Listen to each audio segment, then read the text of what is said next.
Hi friends, இன்றைக்கி வந்து ஒரு சூப்பரான டின்னர் ரெசிபி வந்து பார்க்கலாங்க. நான் பார்த்தீங்கன்னா இன்றைக்கி வந்து இட்லி வந்து ஊற்றிக்கிறேன். இந்த இட்லி பாத்திரம் பார்த்தீங்கன்னா புதுசாக வாங்கினது. ஸோ அதுக்கு வந்து அளவாக வந்து நான் துணியெல்லாம் வந்து எதுவும் கட் பண்ணி வைக்கல. ஸோ வந்து என்னோட பழைய இட்லி பாத்திரத்துக்குள்ள துணியை வந்து யூஸ் பண்ணிக்கிட்டேன். அதனால் கொஞ்சம் கோணல் மண்ணில் தான் இட்லி வரும். ஸோ வந்து அவசரம், நைட்டு வந்து ரொம்ப லேட் ஆயிடுச்சு. ஸோ அவசரத்துக்கு வந்து வச்சுக்கலாம் அப்படின்னு சொல்லிட்டு இது பார்த்தீங்கன்னா 9 குழி இருக்கிற இட்லி பாத்திரம். இதில் வந்து இது வந்து எங்களுக்கு ஜுவல் கடையில் ஃப்ரீயாக கிடச்சது தான். இதில் ஸ்டீமரு, மினி இட்லி பிளேட்டு இருந்துச்சு. ஸோ இதுதான் அந்த இட்லி பாத்திரம். ஸோ நான் இட்லி வந்து வச்சுட்டேன். அடுத்து பார்த்தீங்கன்னா இதுக்கு வந்து மேட்சிங்காக வந்து பட்டாணி போட்டு ஒரு குழம்பு வைக்கலாம் அப்படின்னு சொல்லிட்டு குக்கரில் பார்த்தீங்கன்னா ஒரு 2 ஸ்பூன் வந்து எண்ணெய் சேர்த்துட்டு மசாலா ஐட்டம், அதாவது இந்த பிரியாணி இலை, கிராம்பு, பட்டை, கல்பாசி அதெல்லாம் சேர்த்துட்டு வெங்காயம் வந்து சேர்த்துக்கலாம். நான் பார்த்தீங்கன்னா 2 பெரிய வெங்காயம் வந்து சேர்த்துருக்கேன். 2 கொத்து கருவேப்பிலை சேர்த்துட்டு இதை வந்து நல்லா வதக்கி வந்து எடுத்துக்கலாம். ஸோ நாங்கள் ஜுவல் கடைக்கு போயிட்டு வந்தனால பார்த்தீங்கன்னா கொஞ்சம் லேட் ஆயிடுச்சு. அங்கே தான் பார்த்தீங்கன்னா எங்களுக்கு இந்த இட்லி பாத்திரமும் கிடச்சிச்சு. நான் இட்லிக்கு மாவு அரைச்சி வச்சுருந்தனால சரி வந்து இன்றைக்கி இதில் செஞ்சு பார்க்கலான்னு வந்ததும் எடுத்து நல்லா வாஷ் பண்ணிவிட்டு அதிலே வந்து செய்ய ஆரம்பிச்சிட்டேன்.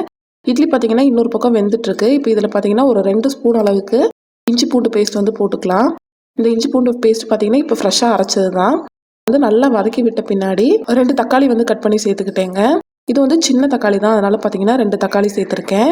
சேர்த்துட்டு இப்போ இதை வந்து நல்லா வந்து நம்ம வதக்கி விட்டுக்கலாம்.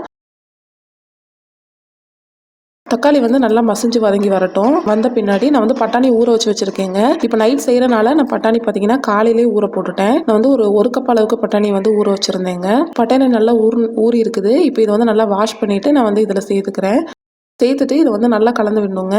பட்டாணியிலேருந்து ஒரு பச்சை ஸ்மெல் வரும். அந்த ஸ்மெல் வந்து போகிற வரைக்கும் நம்ம நல்லா கலந்து விட்டுக்கலாம். ஸோ இந்த மாதிரி நல்லா கலந்து விடுங்க. ஒரு 2-3 நிமிஷம் கலந்து விட்டாலே அதோட பச்சை வாசம் போயிடும். போன பின்னாடி பார்த்தீங்கன்னா நான் இதில் வந்து ஒரு உருளைக்கிழங்கு வந்து கட் பண்ணி சேர்த்துக்கிறேன். உருளைக்கிழங்கு வந்து நல்லா வெந்து மசிஞ்சு வந்துருச்சுன்னா இது கூட சாப்பிட்றதுக்கு ரொம்ப நல்லாயிருக்கும். இட்லி, தோசை, சப்பாத்தி, ஆப்பம் இப்படி சொல்லிட்டு எல்லா டிஃபன் ஐட்டுக்கும் சாப்பிட்டுக்கலாம். அது போக பார்த்தீங்கன்னா நீங்கள் வந்து சாப்பாட்டுக்கும் வச்சு சாப்பிட்டுக்கலாம். ரொம்ப நல்லாயிருக்கும். சாப்பாட்டுக்கு செய்யும்போது பார்த்தீங்கன்னா ஒரு சின்ன சின்ன ஐடியா வந்து இதில் மாற்றி செஞ்சிட்டோம்னா ரொம்ப நல்லாயிருக்கும். ஸோ நல்லா இந்த மாதிரி பச்சை வாசம் போன பின்னாடி நான் வந்து மிளகாய் தூள் வந்து சேர்த்துக்கிறேங்க. கூடவே பார்த்தீங்கன்னா ஒரு 1/2 ஸ்பூன் அளவுக்கு கரம் மசாலா தூள் சேர்த்துக்கலாம். சேர்த்துட்டு இப்போ நல்லா வதக்கி விடலாம். இந்த மாதிரி நல்லா கலந்து விடுங்க.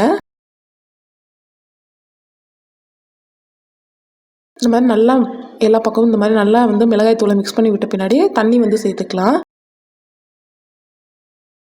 தேவையான அளவு தண்ணி சேர்த்துட்டு சைடில் இருக்கிறதெல்லாம் நல்லா எடுத்து விடலாம். இந்த மாதிரி நல்லா கலந்து விடுங்க.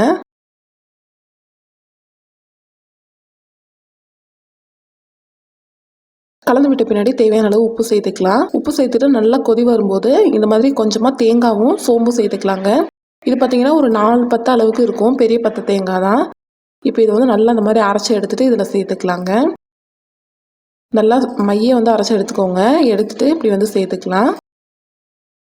சேர்த்துட்டு இந்த மிக்ஸி ஜாரில் வந்து லைட்டாக தண்ணி சேர்த்து நல்லா கலந்துட்டு வந்து ஊற்றிக்கிட்டேன்.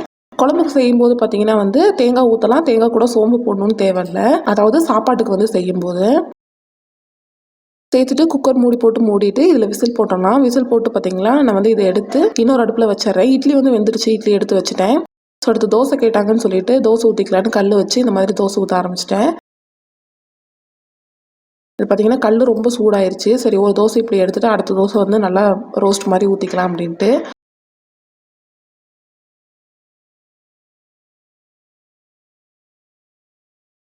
தோசை வந்து என்ன தோசை வேணுமோ அப்படி ஊற்றிக்கலாம். நான் பார்த்தீங்கன்னா இன்றைக்கி வந்து ப்ளைனாக ஊற்றி எடுத்துட்டேன். பொடியெல்லாம் போடலை. ஏன்னா இது வந்து குழம்பே வந்து நல்லா ரிச்சாக இருக்குங்க. நல்லாயிருக்கும் சாப்பிட்றதுக்கு. இதில் பொடியெல்லாம் போட்டுக்கிட்டு நம்ம சட்னி அந்த மாதிரிலாம் வச்சு சாப்பிட்றோம், சாம்பார் வச்சு சாப்பிட்றோம் அப்படின்னா பொடி போட்டுக்கலாம், நல்லாயிருக்கும். இதுக்கு வந்து பொடியெல்லாம் தேவையில்லை. ஏன்னா இதுவே பார்த்தீங்கன்னா நல்லா கறி குழம்பாட்டம் சூப்பராக இருக்கும். ஸோ பார்த்தீங்கன்னா இந்த மாதிரி வந்து ரோஸ்ட் மாதிரி ஊற்றி எடுத்துட்டேங்க. பாருங்கள் நல்லா கிறிஸ்பியாக சூப்பராக இருந்துச்சு. வந்து எடுத்துட்டேன். நான் வந்து தோசை மாவு பார்த்தீங்கன்னா மிக்ஸியில் தான் வந்து அரைச்சிக்குவேன். நான் வந்து நிறைய வீடியோவில் உங்கள்கிட்ட சொல்லியிருக்கேன் மிக்ஸியில் தான் அரைச்சிக்குவேன் அப்படின்னு. கம்மியான குவான்டிட்டி தேவைப்படும் அப்படிங்கிறதுனால நான் வந்து மிக்ஸிலே அரைச்சிருவேன்.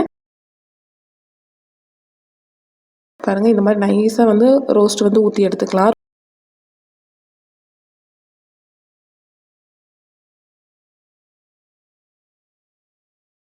ஸோ இட்லி வந்து பாருங்கள் எடுத்து வச்சுட்டேன். என் பையனுக்கு மட்டும் பார்த்தீங்கன்னா கொஞ்சம் ஊத்தாப்பம் மாதிரி ஊற்றி எடுத்துக்கிட்டேன். அப்போ தான் அவனுக்கு வந்து சாஃப்டாக இருக்கும், நல்லா சாப்பிட முடியாதனால. இட்லி பார்த்தீங்கன்னா ஒரு அடுக்கு வந்து வச்சு எடுத்துட்டேன். 9 இட்லி இருக்குது. குழம்பு பார்த்தீங்கன்னா இந்த குக்கர் ஓப்பன் பண்ணிட்டேன். குழம்பு பார்த்தீங்கன்னா சூப்பராக வந்து ரெடியாக இருக்குது. செக் பண்ணி பார்த்தா பட்டாணி அதுக்கப்புறம் கிழங்கு எல்லாமே வந்து பார்த்திங்கன்னா நல்லா வந்து வெந்துருந்துச்சு. பாருங்கள் நல்லா வந்து மைய வெந்துருச்சு. இப்போது சிம்மில் வச்சுட்டு ஒரு 2 நிமிஷம் கொதிக்க விட்டோம்னா நல்லா எண்ணெய் பிரிஞ்சு வந்துடும். ஸோ அவ்வளோதான். எங்களுக்கு வந்து இன்றைக்கி டின்னருக்கு பார்த்திங்கன்னா இதுதான் வந்து செஞ்சுருக்கோம். ரொம்ப நல்லா இருக்குங்க. ரொம்ப டேஸ்ட்டாக இருக்கும். நீங்கள் வேணால் ஒரு தடவை ட்ரை பண்ணி பாருங்கள். உங்கள் எல்லாத்துக்குமே இந்த டேஸ்ட் வந்து கண்டிப்பாக பிடிக்கும். இட்லி, தோசை, சப்பாத்தின்னு சொல்லிட்டு எல்லாத்துக்குமே பார்த்திங்கன்னா ரொம்ப நல்லா இருக்குங்க.